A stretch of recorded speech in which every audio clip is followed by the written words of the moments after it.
उत्तराखंड में सभी पार्टियां आम चुनाव की तैयारियों में जुटी हुई है।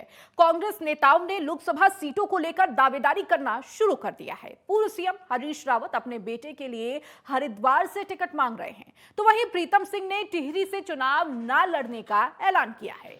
वहीं यशपाल आर्य इस बार अल्मोड़ा से चुनाव लड़ने के मूड में नहीं है। हालांकि पार्टी प्रदेश अध्यक्ष करण माहरा का कहना है कि पार्टी आलाकमान के निर्देशों के अनुसार ही टिकट फाइनल किए जाएंगे। वहीं बीजेपी नेता जोत सिंह बिष्ट ने कांग्रेस पर निशाना साधा और कहा कि कांग्रेस नेता पीएम मोदी के विकास कार्यों से डरते हुए हैं, लिहाजा उन्हें चुनाव जीतने का भरोसा नहीं है।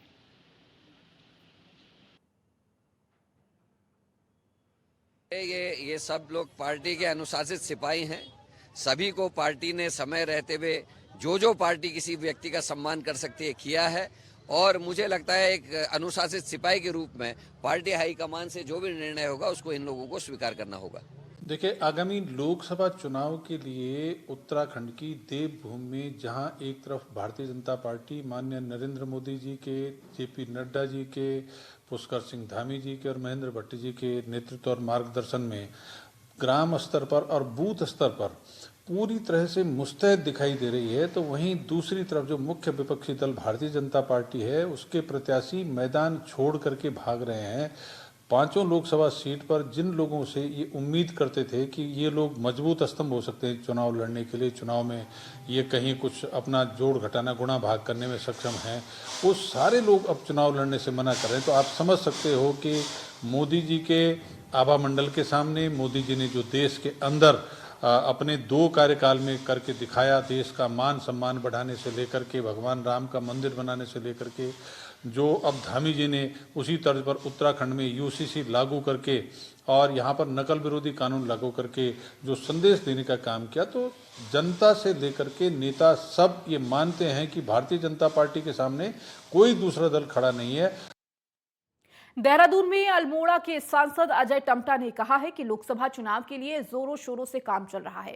साथ ही उन्होंने कहा कि आजादी के बाद पहली बार कोई प्रधानमंत्री अल्मोड़ा के बॉर्डर पर यानी कुंजी और कुट्टी, जोलिंग पोंग और पर्वतीय कुंड आया है। वहीं अभी हाल ही में केंद्रीय परिवहन मंत्री नितिन गडकरी ने अल्मोड़ा को कई सौगात भी दी है।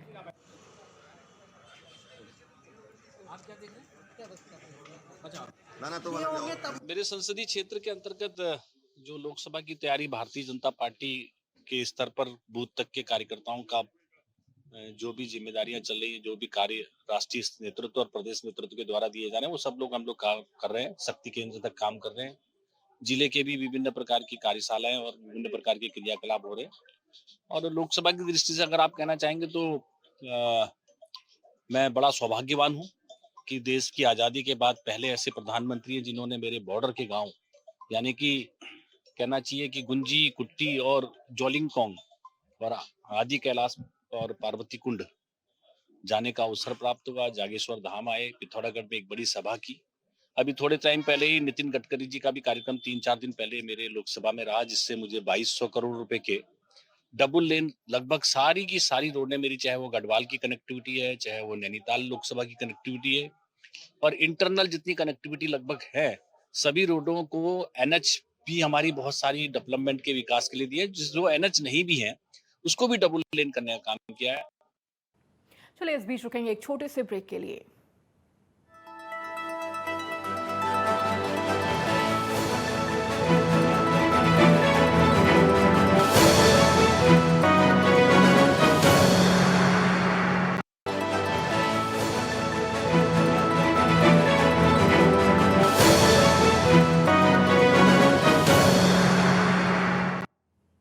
ब्रेक के बाद एक बार फिर से आपका स्वागत है। पर्यटन मंत्री सतपाल महाराज रामनगर पहुंचे, जहां उन्होंने राष्ट्रीय नाट्य विद्यालय की ओर से आयोजित भारत रंग महोत्सव के शुभारंभ कार्यक्रम में हिस्सा लिया। इस मौके पर सतपाल महाराज ने कहा कि कला, साहित्य और संस्कृति हमारे जीवन दर्शन का हिस्सा है। थिएटर भी इसका एक अहम हिस्सा है। उन्होंने कहा कि थिएटर दर्शकों के सामने भावनाओं को जीवंत करने का सशक्त माध्यम है। सतपाल महाराज ने कहा कि रामनगर अपने आप में थिएटर सिटी है और यहाँ प्रतिभावान कलाकार बसते हैं।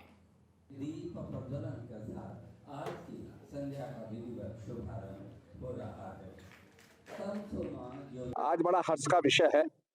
भारत सरकार के प्रतिष्ठित संस्थान राष्ट्रीय नाट्य विद्यालय NSD के अंतर्गत आयोजित भारत रंग महोत्सव इंटरनेशनल थिएटर फेस्टिवल 2024 की ओपनिंग सेरेमनी आज हो रही है और सभी को मैं बहुत बहुत बधाई देता हूं।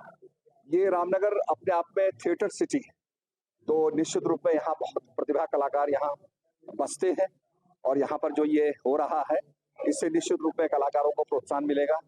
हमें और भी अभिव्यक्ति जो हमारे कलाकारों की है वो देखने को मिलेगी और ये मैं समझता हूँ कि बहुत अच्छा कदम है। देहरादून में उपनल कर्मियों ने आज सैनिक कल्याण मंत्री गणेश जोशी के आवास पर घेराव किया। उपन कर्मियों ने नियमितीकरण और समान काम के लिए समान वेतन देने का मांग भी की है। पूर्व सीएम हरीश रावत ने उपनल कर्मियों के धरने को समर्थन दिया है। हरीश रावत ने सरकार से उपनल कर्मियों की मांगों को पूरा करने की मांग की है।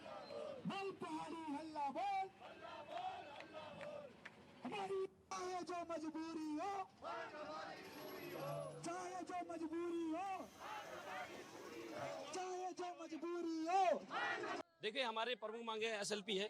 सरकार अपने SLP वापस ले, जिसमें सरकार लाखों रुपए एडवोकेट को दे रही है। उस हमारा मानना यह है कि जो लाभ वकील को दे रहे हैं, फीस लाखों 25-25 लाख रुपए, वो हमारे कर्मचारी को, तो जिनको 11-11 महीने से 12-12 महीने से तनख्वाह नहीं मिली है, आप वकील को दे रहे हैं हमारे खिलाफ। हम भी इसी प्रदेश के बच्चे हैं, हम कहीं रोहिंग्या नहीं है। आज देख रहे हैं आप पूरी फोर्स लगा दी हमारे, हम अपनी बात सरकार तक भी नहीं पहुंचा पा रहे हैं। पुलिस प्रशासन यहाँ पर लगा दिया, बैरिकेडिंग लगा दी है। अगर ठीक है, सामना करो ना, फेस टू फेस वार्ता करो, कोई सॉल्यूशन निकलेगा। ये क्या तरीका है? अब इसमें क्या होगा? हमारा कर्मचारी उग्र होगा, कोई कुछ करेगा, उसकी जिम्मेदारी सब माननीय धामी जी की होगी, पुलिस प्रशासन की होगी। पहले उपेक्षा थी, अब उपेक्षा अत्याचार में बदल चुकी है। आज की सेवा का न सुरक्षा, न कोई भविष्य की योजना और न जो है आज क्या मिलेगा, क्या चाहिए, उसकी कोई खबर और उसकी कोई सुनिश्चितता। तो ऐसी स्थिति के खिलाफ आवाज बुलंद कर रहे हैं उपनल कर्मी, हम उनके साथ। चलिए इस बीच रुकेंगे एक छोटे से ब्रेक के लिए। नेटवर्क 10 पर खबरों का सिलसिला लगातार जारी है।